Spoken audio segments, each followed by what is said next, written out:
chaque juif, là où il se trouve, quel que soit le niveau où il se trouve, a forcément au fond de lui le désir de se rapprocher d'Hachem.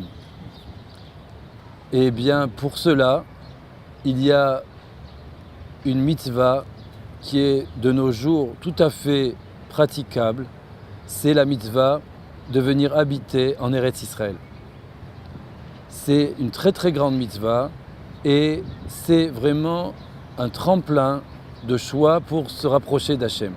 En effet, c'est un verset vraiment tout à fait clair de la Torah qui dit que les yeux d'Hachem sont portés sur cette terre, sur la terre d'Israël, du début de l'année jusqu'à la fin de l'année.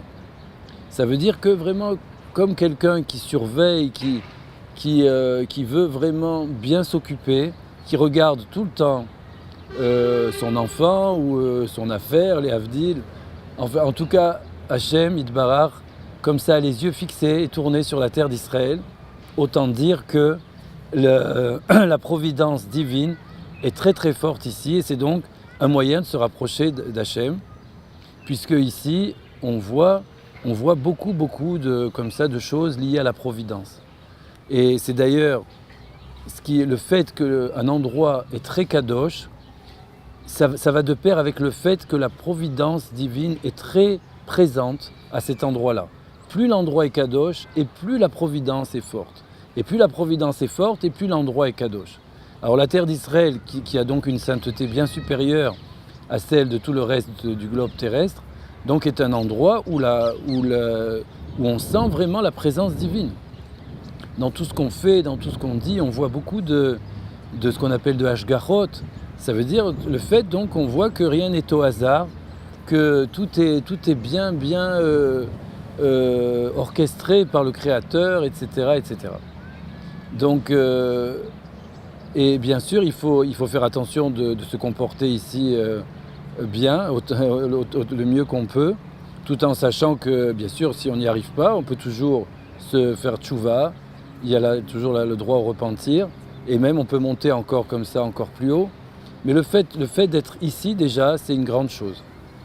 D'ailleurs, Rabbi Nachman, dans un de ses enseignements du Likutei Moharan, précise qu'il y a trois choses qui sont liées l'une à l'autre.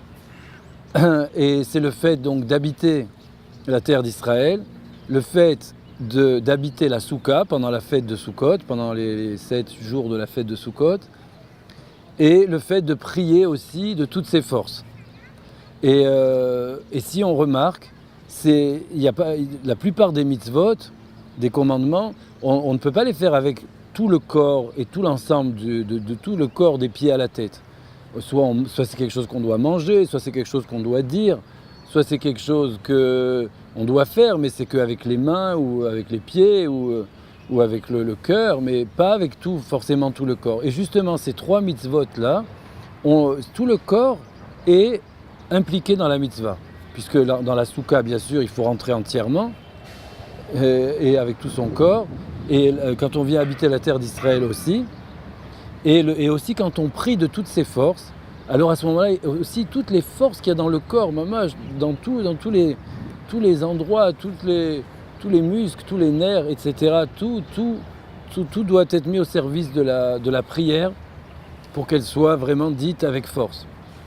Alors ce sont 3 choses qui sont liées, avec lesquelles on peut mériter de très très grandes choses, qui sont donc mentionnées là-bas. Je ne veux pas maintenant m'étaler sur ça, mais en fait, par exemple, on peut grâce à ça avoir des enfants, on peut aussi grâce à ça dévoiler qui est le dirigeant authentique de la génération et donc éviter que des imposteurs prennent sa place, ce qui est c'est très important, ça, c'est très important. Combien de bienfaits pour le peuple juif dépendent de ça et combien de malheurs, si la chose n'est pas faite, n'est pas concrétisée, combien de malheurs, Chas Shalom, peuvent s'abattre sur le peuple juif à cause de ça. Donc chaque personne qui vient en Eretz Israël, qui habite ici, contribue énormément donc au bien du peuple juif.